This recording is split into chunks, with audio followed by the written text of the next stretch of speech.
Hello, everybody, and welcome to this week's episode of Amaze on Stream. This week, I'm so excited to introduce you guys to Kevin Sanderson. Kevin, thank you so much for joining me today. I'm excited to be here. Thanks for having me, Melissa.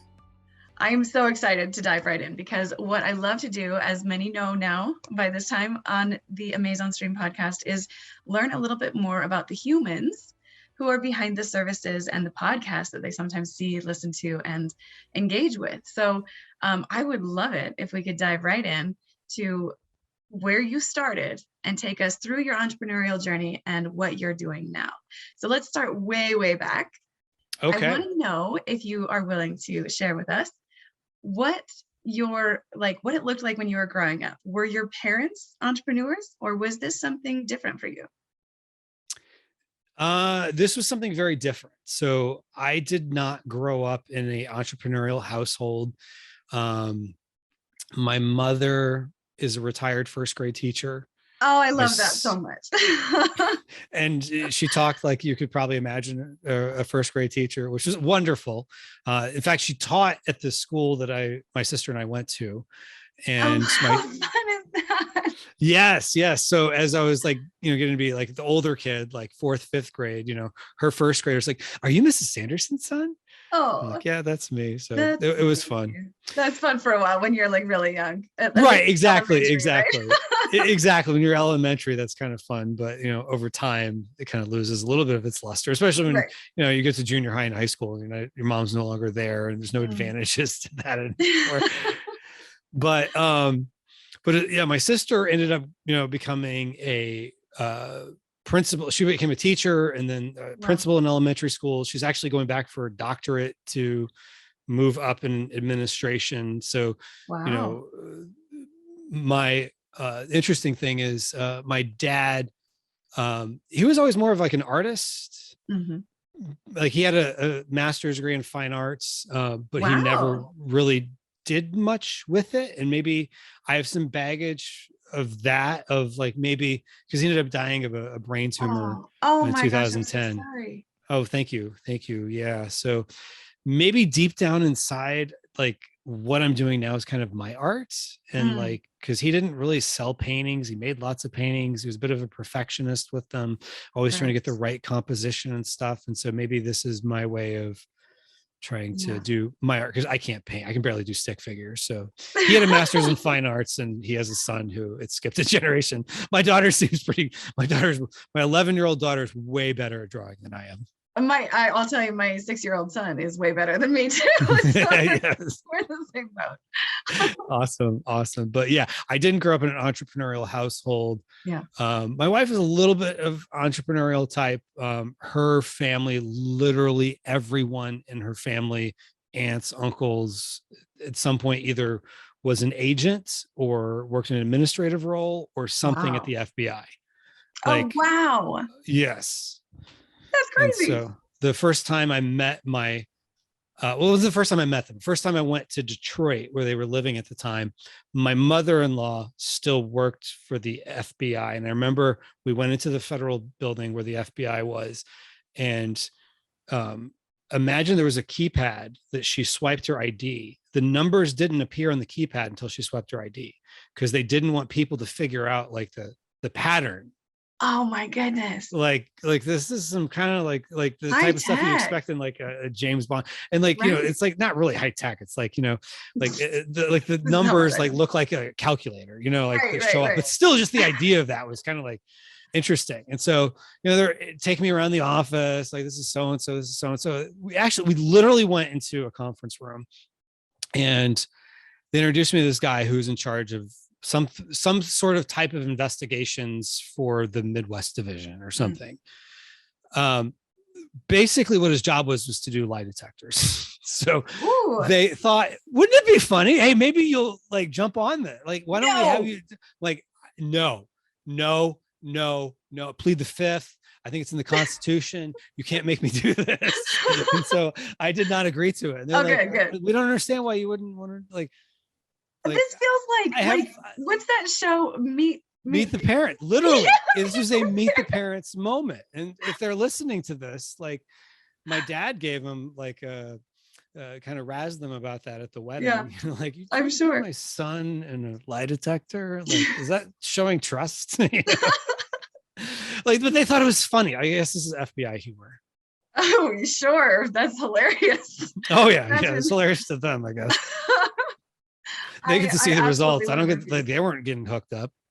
So Oh my goodness, that's crazy. I'm sure they're used to it because they probably have to do that like periodically just as part of their oh job, yeah, right? yeah. Because it was not, they're not, I learned it was because everyone was talking about interviews they were doing. That Yeah. wasn't interviews for a job. That was interrogations. Ah, But the verbiage they used is not interrogations or whatever, questioning. It's interviews. right. We're just doing an interview with a not a Just perpetrator, but asking a questions. suspect, Right.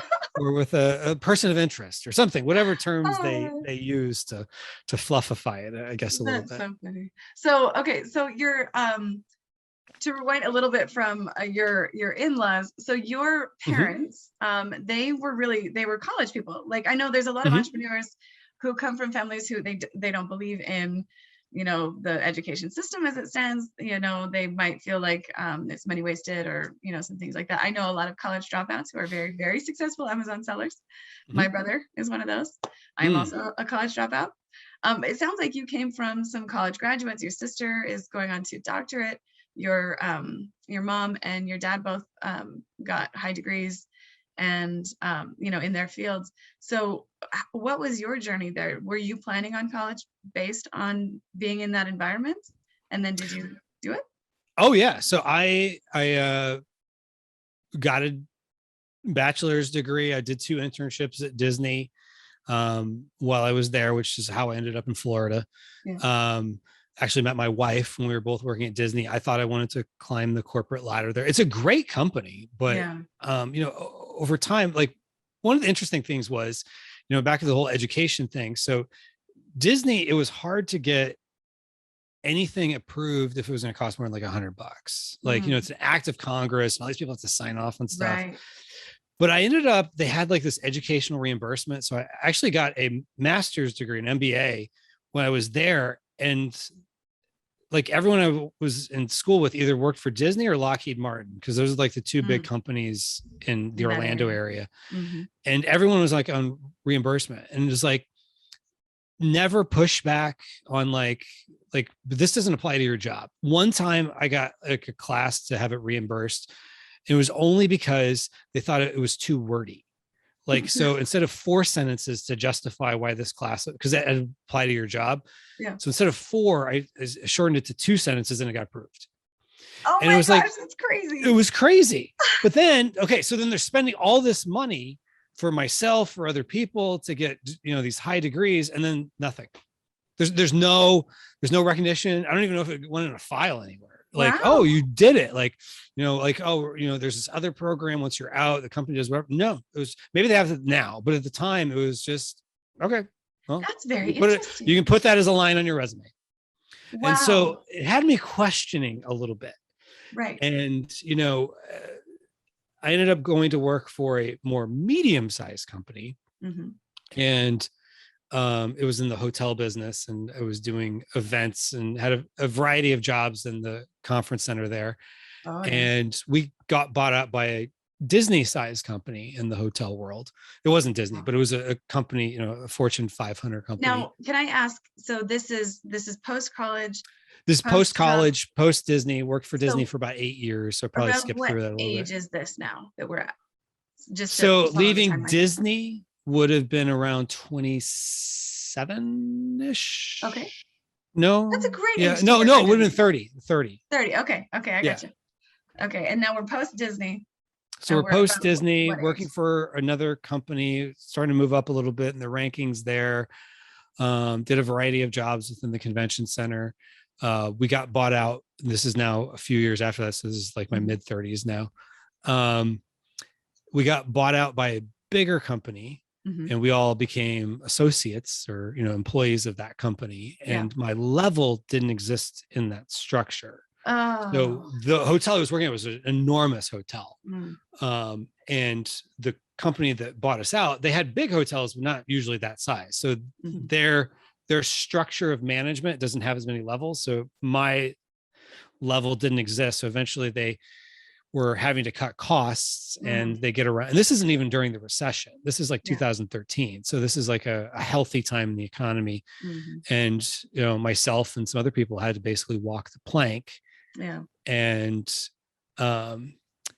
I had kind of been dabbling in the idea of getting into entrepreneurship. Like I'd started listening to podcasts at this point, like before I even lost the job. I started listening to Smart Passive Income by Pat Flynn.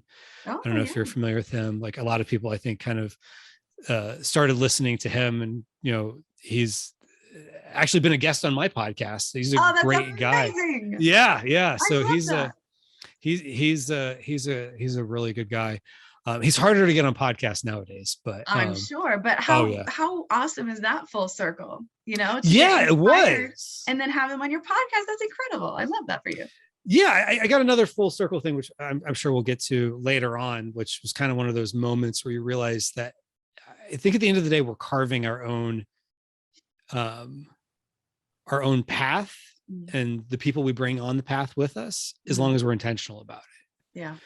So anyway, I went to go work for a buddy of mine's insurance agency, and they were going through rocket ship growth at the time, and they're doing well. I'm very happy for them. They ended up selling the business for an ungodly multi-generational number, which is good for them. But along the way, as I was seeing their lifestyle increase, I just started saying to myself, like, okay, I'm working really hard for someone else's dreams. And like, you always hear about that in the entrepreneurial space of like, oh, you're working for someone else's dreams. There's that meme of the boss who's like, hey, if you work really hard, you can buy another one of these. I literally was living that. Yeah. And so I was like, okay, I need to do my own thing. And so then I started, because I'd been listening to podcasts for years as a lurker. And I found Scott Volker at the time at a podcast called The Amazing Seller. And I think a lot of people that got into Amazon in like the 2015, 2016 time period probably know who he is. He's changed. He's a great guy. I've gotten to know him well, but he's changed his focus. So that's not his focus of his podcast anymore. But at the time he was like, okay, you could start a business on Amazon. Here's how you do it. And he had he was very good at transferring enthusiasm, as well as was systematic of like, here's how you could do it. And I was like, okay, I'll do this. And so I ended up dabbling a little bit in retail arbitrage. And I still remember this story of I had gone to like Walgreens, and they were clearing out their summer items, and, scanning on the Amazon app to see like, okay, what is it selling for and all this. And like, I bought a few things and I send them in, and you realize very quickly, like, it's not as easy as it sounds. They're telling me to send it to like 3 different places and putting 2 things in one box, like all this stuff. Like you start like having to figure out the logistics of it. Well, yeah. And then you're like, pardon me for jumping in here, but one of the crazy things to me is like, you'll notice, okay, I'm looking at my competition, I'm looking at my listing, I don't see what's different. Why are they winning? Why am I not winning? And then having to kind of do that mental puzzle when you're first starting out is exactly. But you learn a lot more when you're in the trenches than you do when you're just listening to podcasts and YouTube videos. And like, usually not another blog post is going to solve all your problems, And so I send this stuff in, and I remember getting, we've all seen the emails, your stuff has been checked in, your stuff is receiving, it's checked in full. It was in the receiving status. And I remember being on the app, and I developed the addiction that many of us get of taking our thumb and, refreshing the app, refresh. And it'd been zero. I was like, oh, let's just see what happens. All of a sudden there's a 1. Organic. It was like, I love that. Totally organic. And keep in mind, this is retail arbitrage. So I'm sharing the buy box. I don't know all the strategies for that, but it's just, this is the first day that the stuff arrived. And I was just like this rush of adrenaline. And I go running. I think I was in the bedroom at the time. I go running to the living room to show my wife. I was like, you have to see this. And I practically threw my phone at her. I like the look on her face. I still remember it to this day. It was like, what is happening here? Like a little bit of fear. And then once she kind of realized, like, okay, he's just excited about something. This is a good thing. This is a good thing. But I was like, I think she thought I was gonna like hit her with the phone or something. Right. I don't even know if I was like making coherent sense with what was coming out of my mouth at the time, but in my mind, I was saying, you have to see this. Right. And so I show it to her, and then like, I at the time was a football official. So I was like, okay, I'm going to take what I make this high school football season, which is in the fall for people that aren't familiar, and I'm going to apply that towards my first branded product. And so the short of it is then I reinvested, and basically 3 years after I, started with my own product, I left my job. And actually I can say this as we're recording this, 3 years ago today was my first day not working for the man. That is amazing. Congratulations. Happy 30th anniversary. Yes. Thank you. So I didn't tell you this before, but, and I'm not trying to fish for compliments here, but it's easy for me to remember because it's also my birthday. Happy birthday. How did thank we not you. discover this earlier? I know. Like I'm not the one to be like, oh, today's my birthday. So but it was just makes it easy to remember, because it was almost like this kind of like mental thing of like, oh, it's kind of like my rebirth day. Like, oh my gosh, I love that. One day I was like, I need to leave the job. And so I just went into my boss's office. Is like, this is the busy season for them is the same busy season as e-commerce. I was like, I'll take the e-commerce money from that year, which was in 2018, and apply that to, kind of getting myself, situated outside of a job. Yeah. And I went to him and just like, I'll give you a month. So I want to leave as of, and we looked at a calendar. We worked on it together. I didn't want it to be like, of course, I'm leaving tomorrow. Yeah. I'm going to leave him in a lurch. I'm still friends with him today. Yeah. So, I didn't want to, burn bridges or anything, but I was like, okay. We decided on, it just happened to be the way the calendar fell. It was like a Friday was the 28th. And so my birthday was the next day, the 29th. And so amazing. Yeah. So it just happened to work out. It was kind of one of those serendipitous things. I've had a lot of serendipitous things along the way. Now, I don't want this to be too personal or to, if you don't want to mention, but 3 years ago then, now we've caught up to what age at that point when you quit your job? Oh, I was 42 when I quit. So okay. 40. Well, I would have been 41 when I put in my notice, turned 42 when I quit, and now I'm 45. Okay. So we're 3 years ago. You're having a day. You're like, everything's going to work out. You give your notice to your boss, and you've had organic sales, and you are now at a point where you are comfortable with the amount of profit and you're able to run the business. Yeah. And just so everyone kind of understands, because we kind of like flew through that. It wasn't, I took a season's worth of earnings as a high school football official, launched a product, and then 2 days later left the job. It was 3 years. So I know I mentioned 3 years a couple of times. It's kind of weird. It was about 3 years from like February of 2016 when I launched that first product to the end of 2018. So almost full 3 years. And then now it's been literally to the day 3 years since. Yeah. So that's a really important distinction, because people, especially, so if it took you 3 years to be comfortable at that time, now it should feel like it should take longer, I feel like, for people to feel comfortable. If they are especially risk averse, and if they are trying to have some stability with a job and building an Amazon business, because there's a lot of uncertainty in the Amazon world right now in e-commerce.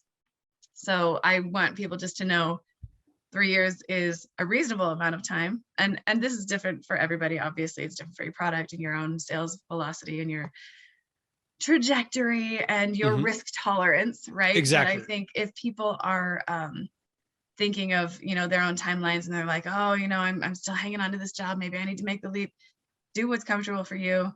If it took Kevin 3 years and now it's been 3 years since that's a totally reasonable amount of time. So I just don't want people to feel the pressure to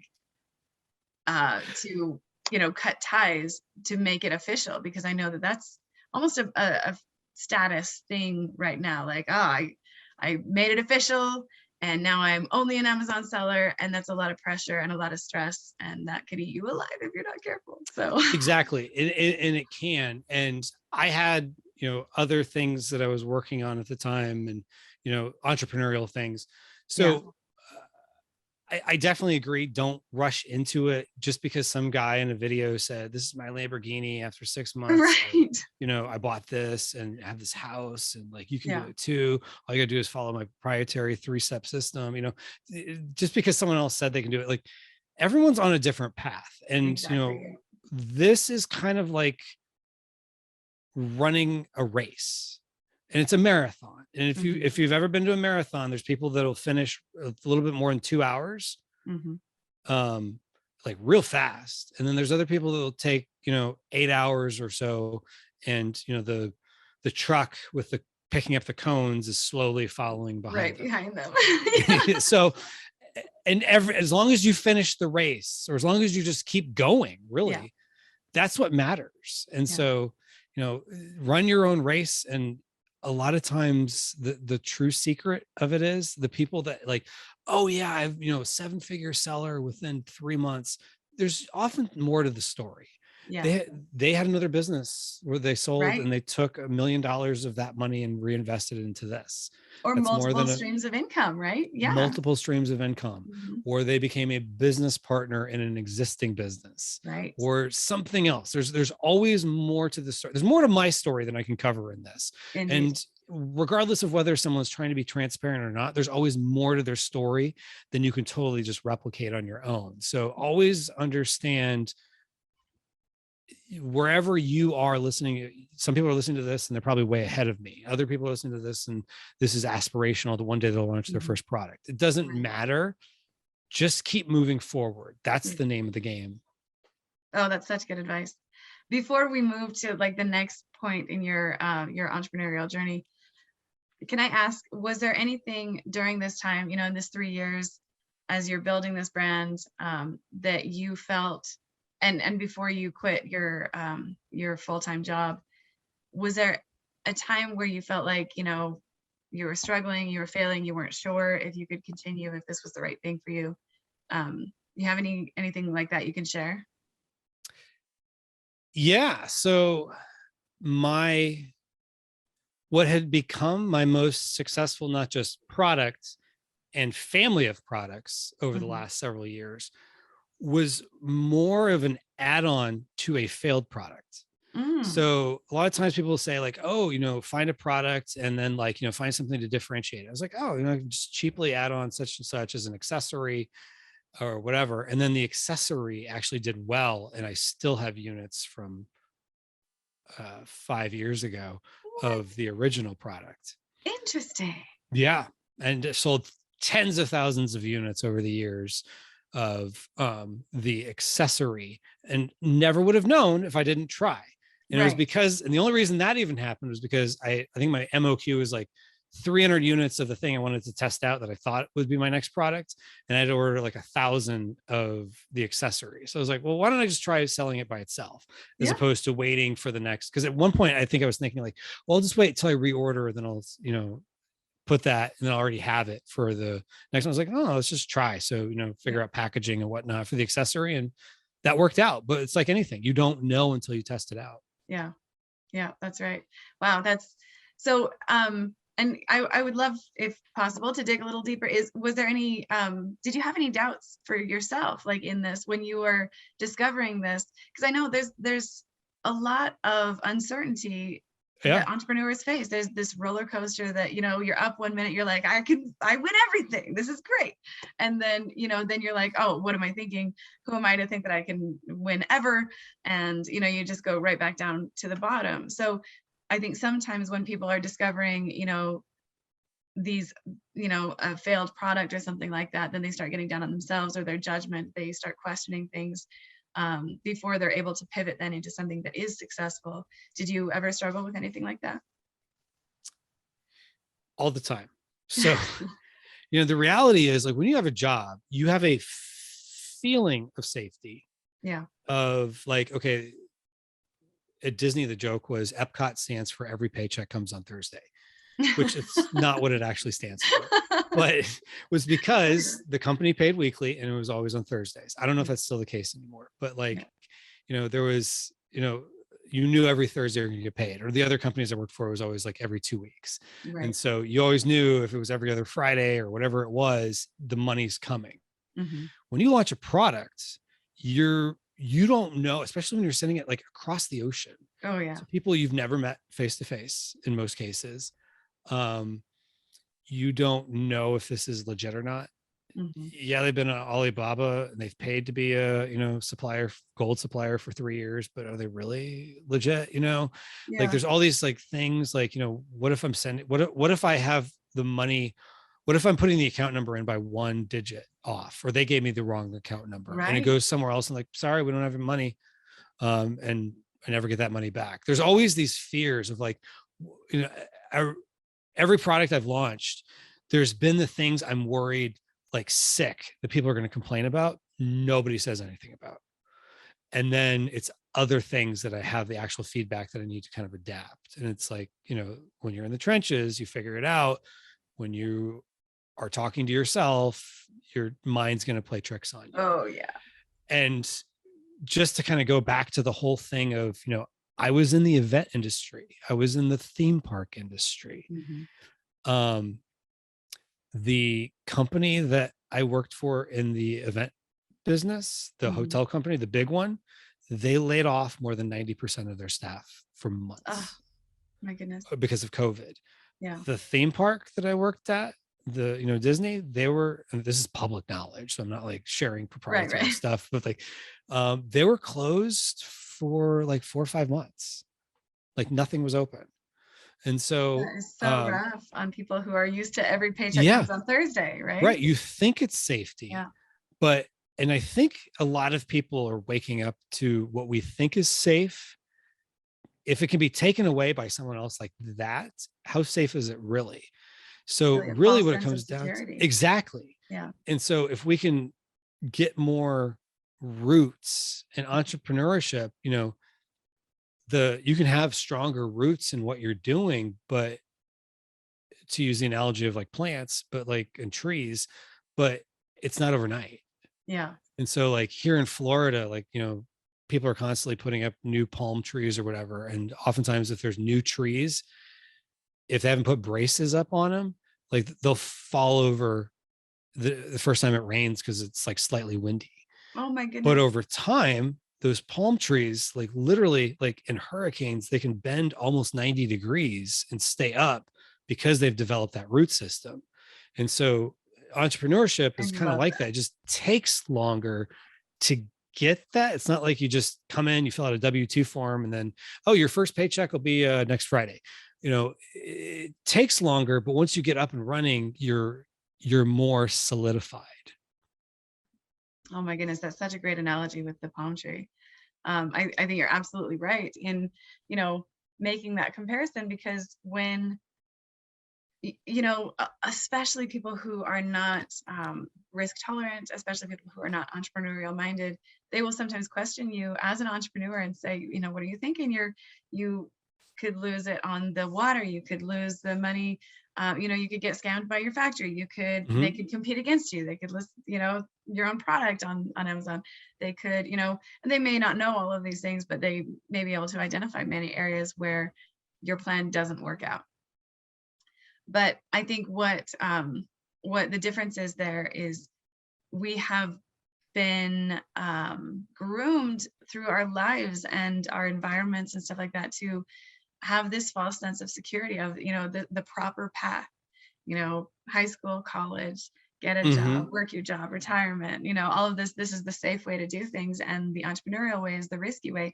However, as you were saying, if you are improving yourself, if you're improving your knowledge, if you are increasing your ability to provide for yourself without anyone else being able to cut your legs out from under you when they want to restructure the business or cut costs or something, you have more power and control over your own life.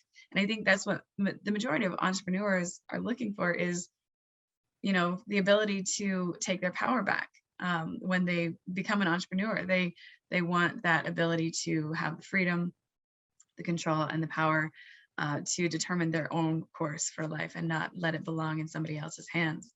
So I love what you said there about the palm tree. And, to me, that is a firm representation of improving yourself. It's a foundation, it's a root system of reading more books, listening to more podcasts, learning from the people around you and increasing your network, right? That's a huge one.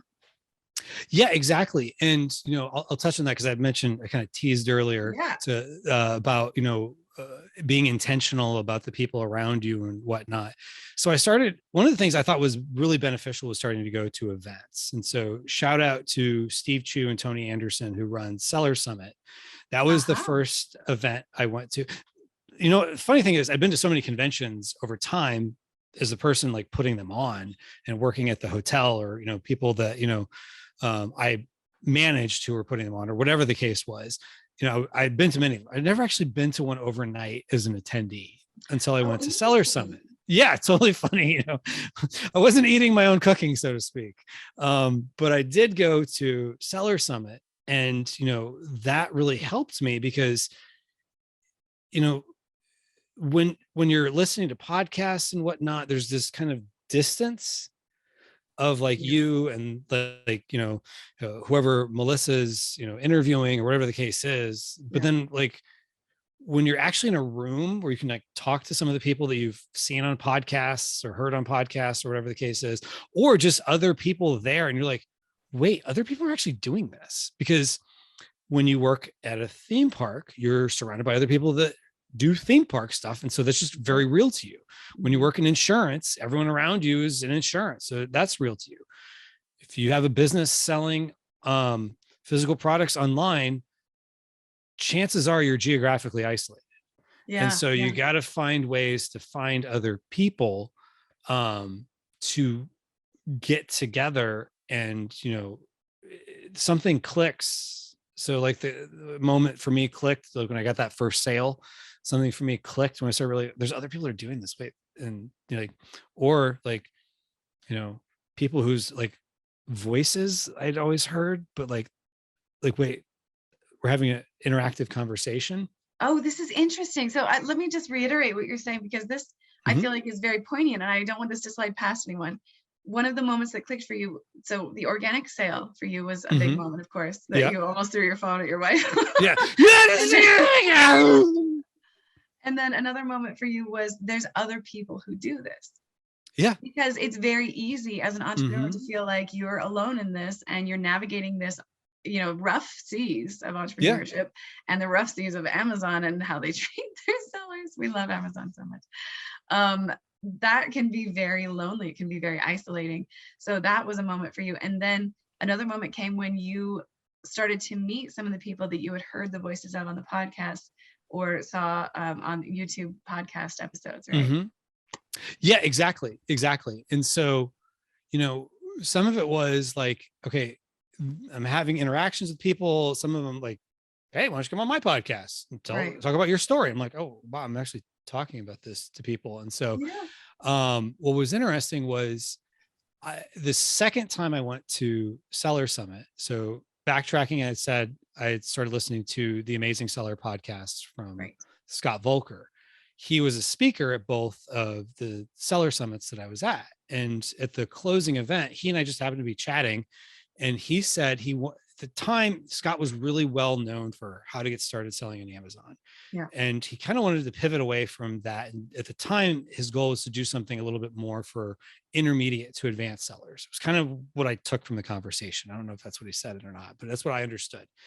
And so I remember going back to my room that night and thinking he should do an event. And keep in mind, this is when I still worked for the man. So I still had like an event person? No. This is when I was in insurance. So when I was in insurance, I jumped into eCommerce, but I had the event experience. Yes. So I remember thinking like, okay, why don't I ask him if he wants to do an event? And part of me was thinking like, he's going to say like, oh yeah, we thought about that, whatever. Right. I'm like, or he's going to be mad at me, going back to the doubts that come up. Like he's going to yell at me or something like he's like the nicest guy. Like he's not going to yell. And so he's not going to be upset. Like, why would you even say such a thing? He's going to be gracious. So I sent him an email like, hey, I have this idea, expecting a gracious reply in return. Yeah. What he wrote back was, well, what would that look like? And so then we started corresponding, putting like budgets together, and then we started like talking to hotels, and I used some of my contacts in the industry and from when I was in the event space. And we ended up hosting an event in September 2019, which we started the process before I left the job, but we finished it after I had left the job. Right. And it was at the Hilton in downtown Fort Worth. Weird, interesting things is this is the first place I spoke on stage about e-commerce. This was the last place John F. Kennedy ever spoke, oddly enough. What? Yeah. This is very interesting information. Yeah, it is. It is. So he spent the night in Fort Worth at the time it was called the Texas Hotel. Now it's the Hilton. He spent the night there.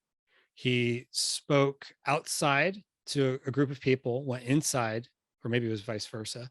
I think we went outside, spoke to a group of people outside the hotel, went inside, spoke to I think the Fort Worth Chamber of Commerce in the ballroom, and then got on a plane, flew to Dallas, which most people don't fly to Dallas because they're right next to each other. But in your Air Force One, you do what you want. Oh, you got to get the plane over there somehow. Right, exactly. You got to get the plane over there. So he goes over to Dallas, and then the rest is history. Right. So that was my kind of an interesting thing there. And then I'm looking around the room and I'm thinking, okay, some of the people that are speakers at this event, Steve Chu is a speaker. And before I ever went to Seller Summit, I listened to his podcast for many years. Pat Flynn was a speaker, listened to his podcast. Scott Volker listened to his podcast. There was a woman, her name is Jamie Masters. She used to be known as Jamie Tardy. I don't think she's active in the podcasting anymore, but she was one of the original entrepreneurship podcasts I listened to. She had a podcast called Eventual Millionaire, where she was interviewing entrepreneurial millionaires to kind of get their mindset and stuff like that. That's amazing. Literally, I think all four of them spoke the same. It was a 2-day event. I think all four of them spoke the same day I did. Wow. So, and I want to say Pat might have even followed me on the stage. So it's just one of those things like, okay, I had one of these things like, okay, this was Scott's event, but it was one of those things where it was like, okay, all this is happening because I took the initiative to go to Scott and say, hey, you should do an event. And even though you had some reservations and fears, like, what is he going to say? Is he going to mock me for suggesting this? Yeah. Is he going to be mad at me? Is he going to block me? Is he going to, like, who are you to suggest letter? Who are you? Yeah. Who do you think you are? Like, oh, you used to do events at Disney and, there's other hotels and like, oh, people, like you understand like how room blocks and contracts work. Like, oh, okay. Isn't it crazy? The way we play things out in our own minds versus reality when we actually are able to have the courage to take that leap. That to me, it's such an interesting thing. It's actually one of the things that I spoke about at Festivus. Both years, actually, because one of the things that has been a struggle for people both of these years, a little less this time, but certainly during 2020, is we do not have the ability when we are isolated, when we're quarantined, and when we can't meet in person to borrow each other's perspective of ourselves. And in our own heads, we're like, who do I think I am? And they're going to say, who do you think you are? And you don't know enough about this to be talking about it. You call yourself an expert or, any of these things. It's like things nobody would say out loud, things that are unkind in any context. And if you can't borrow someone else's perspective of you, and that might not be specific words like that are feedback about you or your knowledge base or something like that. It might just be their body language. If they lean in when they speak, if they, add to what they're saying, if their excitement grows, if their face lights up, all of these things are things that we miss if it's usually through Zoom, that we miss if, you don't feel the palpable energy in a room, the excitement when people gather.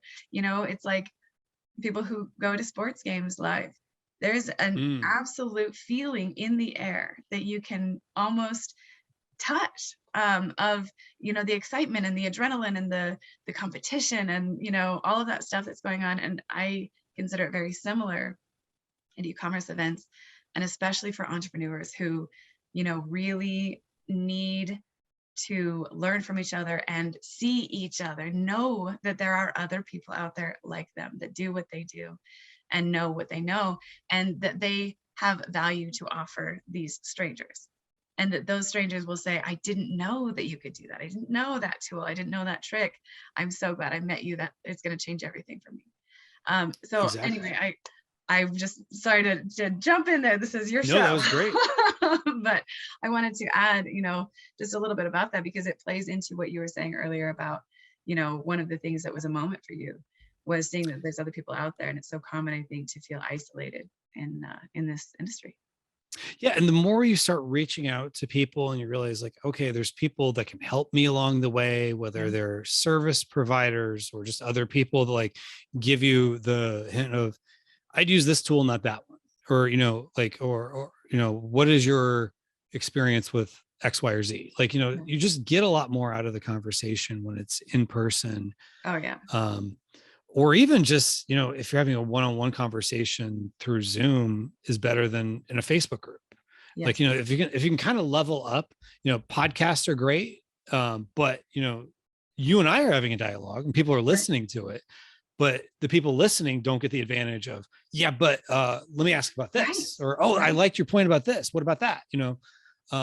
So the more you can have, interactive conversations and the more personable you can kind of move up the ladder, I think, the better. Definitely.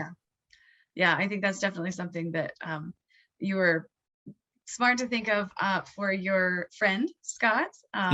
So now, sorry to derail us a little bit, but let's carry back on with, now you have organized this event and you've really come full circle in this way where you were admiring these people. And then now you're on the same stage as them, at the same event as them, speaking on the same day as them. How did that feel? Yeah, it was kind of surreal. And, I remember having Pat Flynn on my podcast, a couple of months after that, because I just reached out I'd kind of gotten to know his assistant from planning the event. And I just, hey, can you come on my show? She's like, we do this time. Does that work for you? Let's do it. And so it was weird. Like there was a couple of times, like I'm talking to him, like, oh wait, this is two-way conversation. Like this isn't me listening to a podcast, because for so long, he was one of the first podcasts I was listening to, like probably starting like 2011. Like I took way too long to get actually moving in the entrepreneurship world. And so it was very surreal getting to share the stage with people. But, even if someone's like listening to this and their goal is not to like be a speaker or get on podcasts or, whatever the case is, just the more you take intentional risks, the downside most of the time is maybe it's just Scott's going to say no, or whoever the Scott is in your life. Yeah, it's not nearly as bad as whatever you're imagining in your head. It almost never is. Exactly. But what came out of that? Yeah, I made some money off of the event, and both directly and indirectly. But at the same time too, like it opened up a lot of doors. Yeah. I ended up doing a bunch of my own virtual events, and I think that gave me the credibility to go to people to be speakers and whatnot. Like, hey, I did this event like in person, so here's a virtual one when we're all locked up in COVID.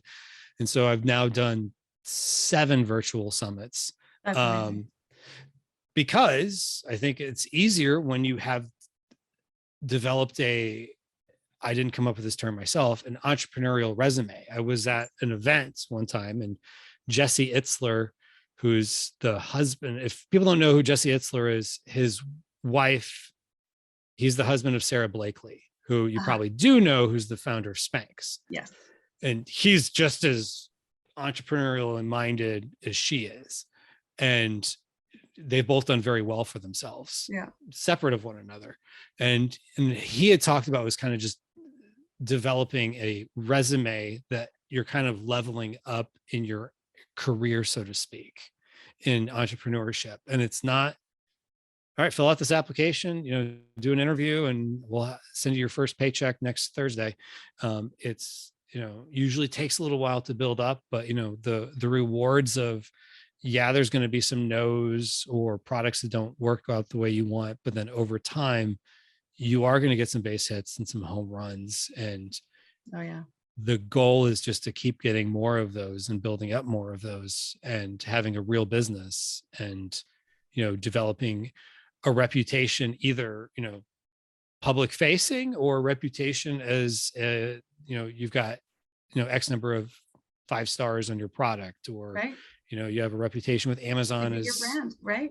your brand, or whatever the case is in the marketplace in general, not even Amazon. So, the more whether you as a person as a brand, or you as a brand, or even if you're a wholesale seller, like, you're developing a reputation with suppliers. And so, the more you get out there and you develop a reputation amongst other people as someone who's willing to do the things that others maybe aren't willing to do, with maybe it's planning events because that was your skill set, but maybe it's something else.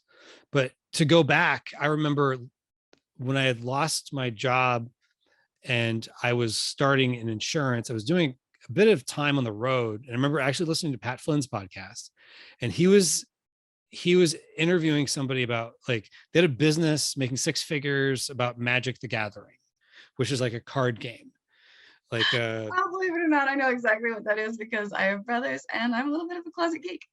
Okay, got it. So it's kind of a closet geek game. That's right. And I remember, and I think one time I bought a book about Magic the Gathering in 6th grade or something. And, the thing of it is, like, I remember thinking, why don't I have something interesting that other people might be into? Listening to this podcast of Pat's. And I think we all have some skill we bring to the table that we don't give ourselves credit for. If you're working at McDonald's, you probably understand systems and the flow of producing things. It may not sound glamorous to create a system. Like, sometimes the system doesn't have to be as elaborate as McDonald's. It can just be, how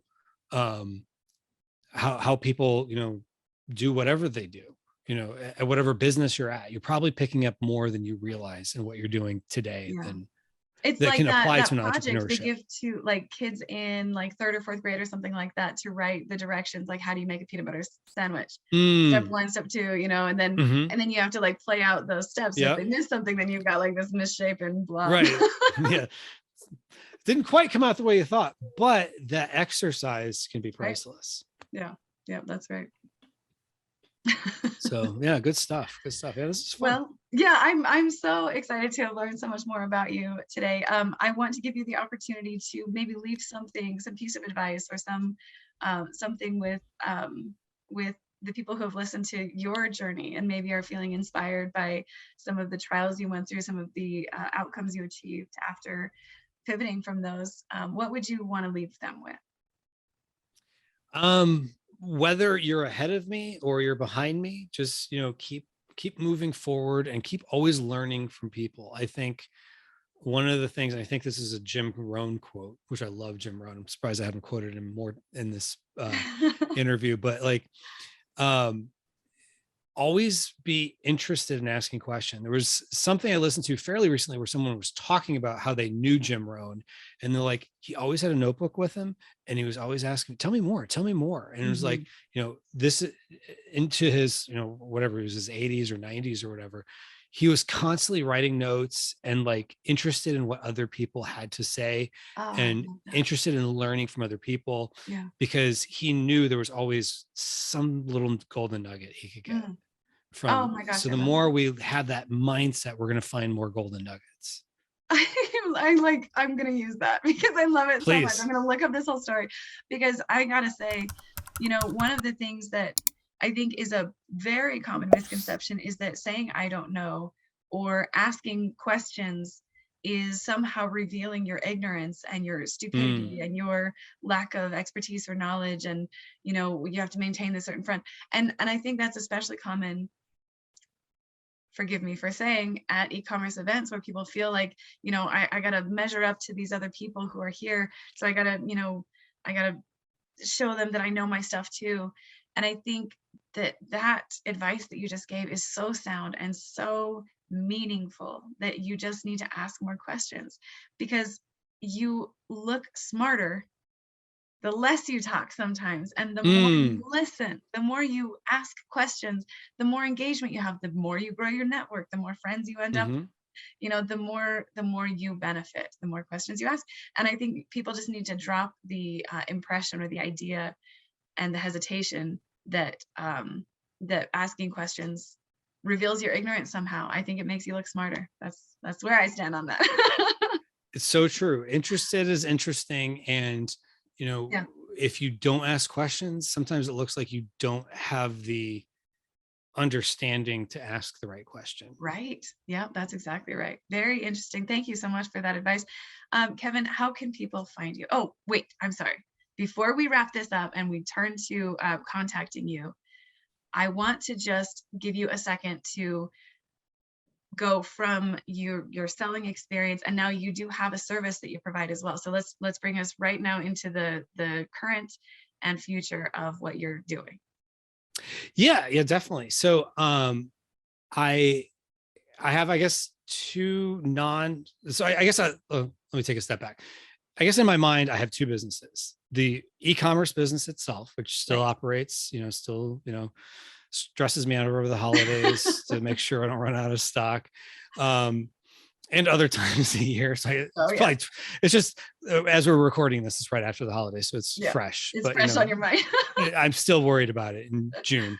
But I also have, basically, I look at it as, there's the e-commerce and then the helping people with e-commerce. And within the helping with people e-commerce, I have two things. One, virtual events that I host, which I just enjoy doing that just because it's, I think going to events has helped me a lot. And it's an excuse for me also to learn from more people too. Cause I'm like, hey, why don't you speak at my event, or whatever the case is. So that's been fun over the years. And then the other thing I do is I help people expand into international marketplaces, because what a lot of people don't realize is if they're already selling on Amazon in the US, sometimes people are like, oh, let me go figure out Walmart and Etsy and, all these other things. But, the expectations are different. How you upload listings are different. Everything is different. Whereas I'm going to grossly oversimplify this. But when you're in Amazon and other countries like Amazon Canada or Amazon UK, it's just the money symbol's different. Right. It's the front end that's hard. Yeah. Right. Forms you got to fill out, or how do I add this listing? There's this catalog Things issue. That feel cumbersome, tedious, and your own lack of knowledge sometimes prevents progress because you procrastinate that new part of learning. Right. Right. Exactly. But what I came to find is a lot of your competition doesn't want to fill out the form or do the other little things. So if you're willing to do those things, then you can create opportunity. That, there's less competition in Canada, even though it's literally right there, within miles of the US border. There's all these, customers there that buy stuff on Amazon.ca, and it's their Prime members, and it just shows up to their door. In the UK and Europe, and Amazon keeps adding new marketplaces. So I help people navigate all that. I guess would be the short way to do that. So what is your business called? That business, maximizing e-commerce. And here's the thing: I've done a terrible job with marketing it. It's just, I have a YouTube channel and a podcast. I talk a lot about expanding to international marketplaces. And a lot of the business I've gotten is people going to my website, maximizingecommerce.com, and going to the contact page and like, hey, how do I work with you? Yeah. So it's one of my things going into the new year of like, that's probably low hanging fruit of being more intentional, of creating sales funnels and things of that nature. People, they obviously need your services. They want to be able to find you. So helping them find you is probably a good idea. Right. Exactly. Or at least have a button that says here, learn more here, as opposed to just, I've probably made it too hard for people. So it's been, mostly like referrals or people I know, or, people that have watched binge watched some of my content on the content. I was like, well, this guy seems to know what he's talking about. And they literally go to the contact page. So that's on my first quarter this year to be a lot more intentional on. Okay, perfect. So then how do they contact you if they want to do it right now today? How do they? They could go to the contact form, or if they want, I do have a free checklist they could download. If they go to internationalchecklist.com, they can download a checklist, walks them through the steps. And then they'll probably get other emails from me about like, hey, I got whatever. I got a new event coming up, or I got whatever, but hit reply and let me know how I can help you. I mean, I'll just say just knowing what I know about, getting into other countries, getting listed on, Amazon CA, Amazon UK, all of the other areas, just knowing what the steps are takes away at least half the trepidation that you face when you are facing that overwhelming task of going into the other areas. Knowing, like, getting past the unknown is half the battle, right? So downloading this checklist, we didn't even talk about promoting this, by the way, you guys, before this happened. I'm just going to tell you right now that hearing about this right now, I can tell you exactly how valuable it is. And I think that everyone should download that because it sounds like it's free, right? Oh yeah, totally free. And I've got tons of content on YouTube about the subject as well. Yeah. So, and then what, your podcast and your business, they have the same name? Yeah. So the podcast and the YouTube channel are both Maximizing eCommerce. So you could go to youtube.com/maximizing eCommerce, all one word and no dashes. And you could subscribe there, or Kevin@maximizingecommerce.com. Feel free to email me. Sometimes people are like, oh, should you give your email out in a podcast? I'm like, you'd be amazed. Yeah. The people who want to find you will find you. And the people who aren't interested, they're not going to just send you random. I get enough spam as it is. And it's not from saying. Yeah, it's already a trick to keep up with inboxes. So, well, Kevin, I want to thank you so much for your time today, for getting personal, and letting us into a little bit of, your entrepreneurial journey and, how you grew up, the influences that you faced that led you to where you are now. And I want to encourage people to subscribe, like, follow Kevin, and also this podcast, right? Make sure and share this with your friends. Make sure that people are aware of this and can learn from the experience and the knowledge of those who have come before. So thank you so much again, Kevin, for sharing your expertise. And maybe we will get a chance to have you on the podcast again. Well, thank you. It was a lot of fun. Appreciate it. Thanks so much for listening. Cheers, guys. See you next time.